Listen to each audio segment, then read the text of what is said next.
حسين حبه اليم الخطايا هو النور الذي يهدي البرايا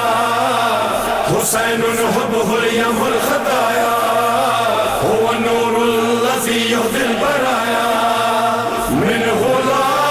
بدر الهدى لن ننسى طول المدى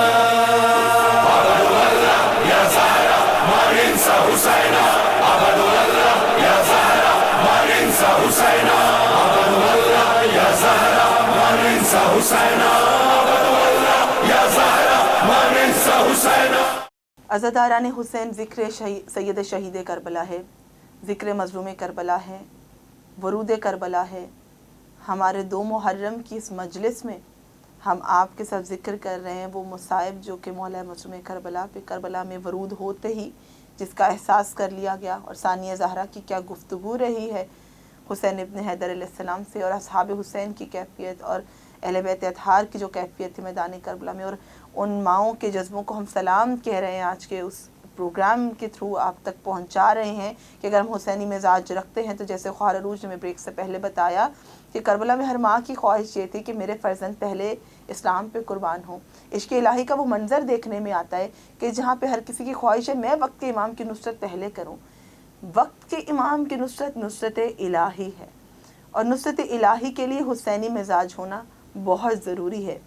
امام رضا علیہ السلام کی روایت عرض کر دوں کہ جس سے آپ اس چیز کا اندازہ لگا سکیں گے کہ how important are to conduct the assemblies of mourning over Abu Abdullah al-Hussein alayhi salam. Your tears, your tributes, these are not things to be wasted over anything, over anyone else. یہ دنیا کی مصیبتیں، یہ دیے ہوئے غم جو لوگوں کے ہیں، ان پہ رونے کا نہ تو فائدہ ہے اور نہ ہی ان پہ رونے کا کوئی اجر و ثواب ہے. رونا ہے تو ان کو رو جن پہ رونے کا حق کہا گیا ہے، کہ اگر کسی پہ رونے کا حق ہے تو وہ صرف ذات اقدس مظلوم کربلا ہے. امام علی بن موسیٰ رضا علیہ السلام فرماتے ہیں اگر تم جنت میں ہمارے ساتھ رہنا چاہتے ہو تو ہمارے غم و اندوہ میں مخزون و مخموم رہا کرو، ہماری خوشی میں خوشی اور ہمارے غم میں غم منایا کرو. تم پر لازم ہے کہ تم ہم سے محبت و دوستی رکھو، کیونکہ اگر کوئی کسی شخص سے بھی محبت رکھے گا تو وہ بروز محشر اس پتھر کے ساتھ، کسی پتھر سے بھی اگر آپ انسیت رکھتے اور محبت رکھتے تو بروز محشر اس پتھر کے ساتھ محشور کیے جائیں گے. تو آپ امیجن کیجئے کہ اگر اہل بیت اطہار سے محبت رکھتے ہیں، اگر محبت حسین رکھتے ہیں تو بروز محشر آپ سید و شہداء کے ساتھ محشور کیے جائیں گے. اور یہ محرم کہ محرم نام ترک گناہ کا، محرم نام ہے انقلاب کا، محرم نام ہے فقط لباس کو بدلنے کا نہیں، سوچ کو بدلنے کا. محرم یعنی اغیار شناسی. پہچان لیجئے ماہ محرم میں کہ وہ کون لوگ ہیں کہ جو ان مجلسوں میں رکاوٹ ہے، سید الشہداء کی اس گریہ میں رکاوٹ بنے ہوئے ہیں اور ہم میں ہوتے ہوئے ہی ہمارے دین کو نقصان پہنچا رہے. محرم یعنی تحفظ منبر. یہ تمام تر وہ لوگ جو کہ مجالس اہل عزا کنڈکٹ کر رہے ہیں، it's a very important message to you. Muharram is another way to protect the member, to protect the مکتب اہل بیت. جو لوگ بھی مجلس کروائیں یہ خیال رکھیے کہ اہل علم کو بٹھائیے ممبر پہ. اگر آپ نے اہل علم کو نہ بٹھایا تو کوفہ کے ان ممبروں کو یاد کیجئے کہ جہاں سے سید الشہداء کے قتل کے فتوے دیے گئے. تو اہل علم کو بٹھائیے تاکہ حسین علیہ السلام اور صحیح اسلام ان کی تعلیمات کو فروغ مل سکے. محرم نام ہے حجاب کا، میرے بھائیوں کا حجاب بھی، میرے خواہران کا حجاب بھی. جب مجلس حسین میں تشریف لائیں تو وہ نظریں، وہ آنکھیں جو غم سید الشہداء میں اشکبار ہونے والی ہیں، تو میرے تمام برادران اپنے حجاب، اپنے نظروں کے حجاب کی قدر کیجئے، کیونکہ یہ اتنا سستا نہیں، یہ بہت مہنگا حجاب ہے، کیونکہ یہاں سے آنسو نکلیں گے مولا مظلوم کربلا پہ رونے کے لیے. اور میری بہنیں، میری وہ خواہران جو کہ حجاب کی پابندی کے ساتھ مجلس میں آتی ہیں، یہاں پہ بے حد سلام ہوں. آپ نمائندگی کرتی ہیں ثانیہ زہرا کی. مجلس حسین میں آئیں تو محرم نام ہے حجاب کا پاس رکھنے کا. کوئی بھی کنیز زہرا نہیں ہو سکتی اگر وہ اپنے حجاب کا پاس نہ رکھے، اور کوئی میرے برادر غلامان پنجتن نہیں ہو سکتے جب تک کہ وہ اپنی نظروں کا حجاب نہ رکھیں. خواہر عروج یہ ایک پیغام محرم کے حوالے سے لوگوں تک پہنچا دیا. Now I want you to tell us about Munajat Hussain ibn Ali in the plains of Karbala, the land of tragedy and pains. کہ کیا مولا مظلوم نے مناجات کی اور عشق حسینی کا وہ منظر آپ ہمیں بتا رہی تھی کہ مولا کے اصحاب کس طرح گفتگو فرما رہے اور کس قدر بے قرار اور بے تاب تھے ان پہ فدا ہو جانے کے لیے اور اس اسلام کو اپنے خون سے سیراب کرنے کے لیے کیا بے قراری کربلا میں دیکھی جا رہی ہے۔ بالکل جی سسٹر انم، ہم نے پہلے حضرت زہیر بن کین کی جو ہے پروردگار عالم سے ملاقات کی بے قراری اور امام حسین ابن علی کی نصرت کے لیے جو جذبات تھے ان کو بیان کیا کہ جب وہ اپنے اس محبت کا اظہار کر رہے تھے تو اسی دوران ہی ایک اور عاشق دل باختہ ہلال بن نافع جو ہے وہ اٹھ کھڑے ہوئے، جو حضرت علی علیہ السلام کے تربیت یافتہ شاگرد تھے، اور انہوں نے کہا کہ اے فرزند رسول علیہ السلام، آپ علیہ السلام کے جد امجد بابا اور بھائی ہمیں انہی مشکلات اور مصائب میں مبتلا رہے اور امت سے کس قدر رنج میں دیکھا ہم نے ان کو، میں قربان جاؤں مکاروں اور دھوکے بازوں نے ایسی بدعہدی کی اور بیعت توڑی جس سے پہلے لوگ کرتے رہے اور ان لوگوں نے اپنے لیے نقصان اٹھایا، کہ خدا کی قسم ہم پروردگار عالم کے پاس جانے میں سست رو نہیں ہے، کہ جب بھی ہمیں یہ موقع ملا ہے نصرت سید الشہداء کے لیے، دین اسلام کی بقا کے لیے، خدا سے ملاقات کرنے کا موقع ملا ہے تو ہم اس میں سستی اختیار نہیں کریں گے، بلکہ ہم تو خالص نیت اور پرعزم طریقے سے آپ کے عبد اور نوکر بن کر رہیں گے، بلکہ لہٰذا آپ علیہ السلام کے دوستوں کے دوست اور آپ علیہ السلام کے دشمنوں کے دشمن ہیں۔ اے فرزند رسول علیہ السلام، خدا کی قسم کہ یہ خدا کا ہمارے اوپر احسان ہے کہ آپ کی راہ میں جان قربان کرنا نصیب ہوگا اور آپ علیہ السلام کے قدموں میں ٹکڑے ٹکڑے ہو جائیں گے، اور قیامت کے دن آپ کے علیہ السلام کے نانا ہمارے شفیع ہوں گے۔ یہ کہنے کے بعد ان جانثاروں کے جب سید الشہداء نے جذبات کا اظہار دیکھا تو خود سید الشہداء نے ان کے لیے دعائے خیر فرمائی، اور ان کا جو دل ہے اس قدر سید الشہداء کا دل نرم ہو گیا اور اپنے اصحاب کے جذبات سنتے ہوئے کافی دیر تک امام مظلوم کربلا گریہ کرتے رہے، روتے رہے، اور کوئی نہ جانتا تھا کہ کون سی چیز ایسی تھی کہ جو سید الشہداء کے دل نازنی پر اثر کر گئی اور کئی گھنٹے تک امام مظلوم کربلا گریہ کرتے رہے، اور جس میں کوئی وقفہ نہ تھا، جس گریہ میں اپنے اصحاب کے جذبات سننے کے بعد اس طرح سے روئے امام مظلوم کربلا، اور جو اصحاب سید الشہداء کو ملے کسی امام کو نہ ملے، کہ جس پر امام حسن مجتبیٰ کا کہنا تھا۔ امام علیہ السلام فرماتے ہیں کہ لوگ یہ کہتے تھے امام اب جنگ نہیں کرتے، آپ جنگ، تو امام کی حکمت تھی۔ امام علیہ السلام نے یہ بھی فرمایا ہے کہ اگر وہ اس وقت پر امیر سے جنگ کرتے تو روئے زمین پر کسی بھی جو ہے امام کو ماننے والے کا، کسی بھی مسلمان کے جو ہے خون کے اس طرح سے دریا بہائے جاتے کہ ان میں سے کوئی ایک بھی باقی نہ رہتا، سلامت ہی نہ ہوتا، اور وہ بھی امت کے سلامتی کے لیے، امت کی سلامتی کے لیے۔ ہر معصوم نے، ہر امام نے according to the need of time they kept on preaching the message of Islam, they kept on preaching the religion of Prophet peace be upon him in their own ways، اور ہم یہ دیکھتے رہے ہیں کہ ہر دور میں ہر حکمران نے یہ کوشش کی ہے کہ شریعت کو دبایا جائے، اور جو صحیح اسلام ہے، اگر ہم دیکھتے ہیں بنو امیہ کو may Allah curse upon them، یا ہم دیکھتے ہیں اس کے بعد عباسی حکمرانوں کو، تو ہمیں نظر آتے ہیں کہ کتنا اپریشن ہے، کتنا ظلم ہے، کہ دیواروں میں عاشقان اہل بیت علیہ السلام چنوائے جا رہے ہیں، ان کا قتل و غارت جاری رکھی گئی ہے، لیکن انہوں نے اب اسلام کو اپنے وقت کے مطابق جاری رکھا، کیسے محفوظ کرنا ہے اس کو، اور کیسے شریعت کو محفوظ کرنا، اور اس کو فروغ کیسے کرنا ہے کہ امت پہ آنچ تک نہ آئے۔ وہی مشن جاری رکھتے ہوئے سید الشہداء یہاں تک پہنچے کربلا میں کہ اس شریعت کو فروغ دینا ہے، چاہے خون سے سینچنا پڑے۔ بالکل، اس پہ جب ہم اصحاب کی بات کر رہے ہیں، امام کے جذبے کی بات کر رہے ہیں، امام کی نصرت کی بات کر رہے ہیں، تو امام حسن سے جب کوئی کہتا کہ آپ جنگ کیجئے تو وہ کہتے کہ میرے بھائی حسین علیہ السلام کے اصحاب جیسے میرے پاس کوئی ایک بھی ہوتا تو شاید میں جنگ کرتا۔ اللہ اکبر۔ کہ یہ اصحاب حسین کے جو ہے نصرت کا امام کے لیے جو جذبہ، جو جوش و ولولہ تھا، وہ بعد تک ائمہ کسی کے پاس ایسے اصحاب موجود نہیں تھے یا نہیں آئے تھے جو امام مظلوم کربلا کے اصحاب کی فضیلت اور ان کا جوش و جذبہ تھا وہ کبھی بعد میں دیکھنے میں نہ آیا تھا، کہ یہاں پر امام کے جانثاروں نے اپنے جذبات کا اظہار کیا، جس پہ امام نے گریہ افزاری کا جو ہے بغیر وقفے کے گریہ افزاری کرتے رہے، کہ یہاں پر امام علیہ السلام جو ہے کسی وقفہ کے بغیر جب گریہ کر رہے تھے تو امام نے پھر